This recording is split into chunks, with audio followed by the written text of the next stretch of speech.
Alright, hi everyone. So we're going to look at the Chase the Pizza MakeCode Arcade example. So hopefully you already know how to get to MakeCode Arcade. We've gone over that already, but let's take a look at what we're going to build here. So you're going to have a little character and you're going to chase the pizza around, and you notice you have a timer up there on the top, and you'll be able to change that if you want to make it easier or harder. Right now the game's pretty simple because I can get to the pizza pretty quickly. And then notice also in the top right as well that you have a score counter. And if I don't get to the pizza in time, so I'll let the clock down run here from 6 seconds down to 5, 4, 3, 2, 1. And you lose the game, right? So you can make this in different levels. There's a lot of ways you could adapt this simple tutorial. So we're going to walk through step by step here on how to build this. The MakeCode tutorial will show us how to do it, but I want to add a little insight and hopefully get you started and get you going so you can customize it, because these tutorials are great starting points, but then really the creativity comes in when you can build your own games. All right, so we're at MakeCode Arcade here. Again, hopefully you already know how to get there. If not, watch one of the previous videos and you'll learn how to get to MakeCode Arcade. But this is the Chase the Pizza tutorial, like I said, and there they've chosen the character of a smiley face and a pizza, but as you'll see, there's lots of things we can choose. It doesn't have to be the smiley face and the pizza. So I'm going to get started. So up here at the top, it gives me the directions on what to do. So all you have to do is simply read it and then do what it says and then hit next. And when you go through all these steps, I believe this one has 19 steps, you'll have a fully completed game, your first game, which is pretty neat. All right, so we're going to start here in the on start block. This is where we're going to put all our code in here, and that means when the program starts, that's where our code will go. So we're going to click on the scene. It says click on the scene area in your toolbox. So we'll do that, and we're going to set the background color.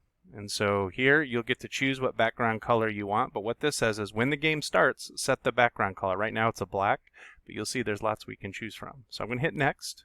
We're already on step 3. So now it says click the gray area, and these are the colors. There's a very limited palette. That's the kind of the technical term, a palette, that MakeCode gives you just to kind of simplify and keep the memory requirements low. So there are some limitations to MakeCode Arcade, but I think you'll find that there's more than enough opportunity to be creative. So I'm going to choose, it says gray, but you can choose whatever color you want. I'm going to choose something light, maybe this light blue. That might work. Okay, and notice over here in our simulator, it runs right away. If it doesn't run, you'll notice there's a stop and a play button. So if it's not running, just click play and that'll run your code. Generally, it should do that automatically, but in this case it's not, so I'll just click start, and now you can see my code. You've just written or used your first line of code. Set the background color to this blue color. All right, we're going to go to the next step. Now it says go to the Sprites toolbox. We're going to go there, and we're going to grab the one that says set my sprite, and we're going to click and drag, and we're going to also put this inside of the on start block. Okay, notice we don't want it over here. It'll gray out. It'll kind of get X'd out like that. That means that's not going to work. So that's the editor's way of telling you, hey, you have a bug in your program. In computer programming, a bug is just basically a mistake or something that the computer doesn't understand. Remember, computer code is just instructions to the computer. The computer doesn't understand context and nuance and certain expressions like you and I understand, right? At least not yet. That's what artificial intelligence and machine learning is all about, is kind of getting to that point.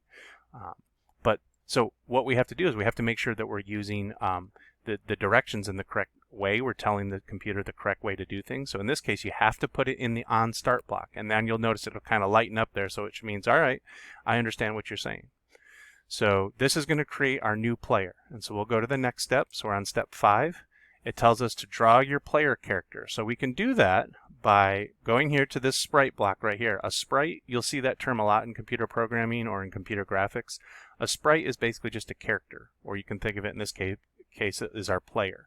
So when you see sprite, just think of a character that's in your scene, and you can have hundreds and hundreds of sprites if you want, you know, because think of your favorite game or your favorite animation. There's lots of characters, there's lots of sprites in there, and technically even inanimate objects. So like if you had trees and rocks and all those technically might be sprites too. So it just kind of depends on the context of what you're doing. But in MakeCode Arcade, a sprite is basically a character for your game. So we're going to choose one here, and we can draw. So if you're into pixel art, if you know what pixel art, it's great, and you can spend a lot of time drawing. For the sake of the tutorial today, we're going to actually just go to the gallery. So the gallery has a lot of pre-built sprites already made for you, and you'll notice there's lots to choose from. So I'm just going to choose a character here, and notice it brings it into the sprite editor. So I could even go in here if I don't like the yellow ribbon, or I don't like the color of her eyes, or the color of her skin, or the color of her dress. I can change all that, which is really nice. But I like how it looks, so I'm going to hit done. And now I have my character in my game. And notice it automatically popped up there. Now you might have noticed over here we have the up, down, left, and right, and A and B. Those correspond to the game controller, but if you don't have a game controller hooked up to your computer, you can also use just the keyboard. So right now I'm pressing the arrow keys on my keyboard, but my sprite is not moving. And that's because we haven't programmed our character to move yet. And so we're going to do that. So next step, we're going to add the controller block. We're going to put that right down here at the bottom. It says move my sprite with buttons. And so now when I run the code, and it's running now when I press the arrows on my keyboard, my character is moving. So look at that. You already have a very simple game where your character can move around the screen. Okay. So we're going to stop there for now. I want you to get to that point, get everything working up to that point, play around with some different sprites, try to draw your sprites, change the background color. There's some other things we can do here. We can rename our variables, but I don't want to get there yet. I just want you to get this part done first. See if you can get your character to move around the screen. See if you can get it to go all the directions.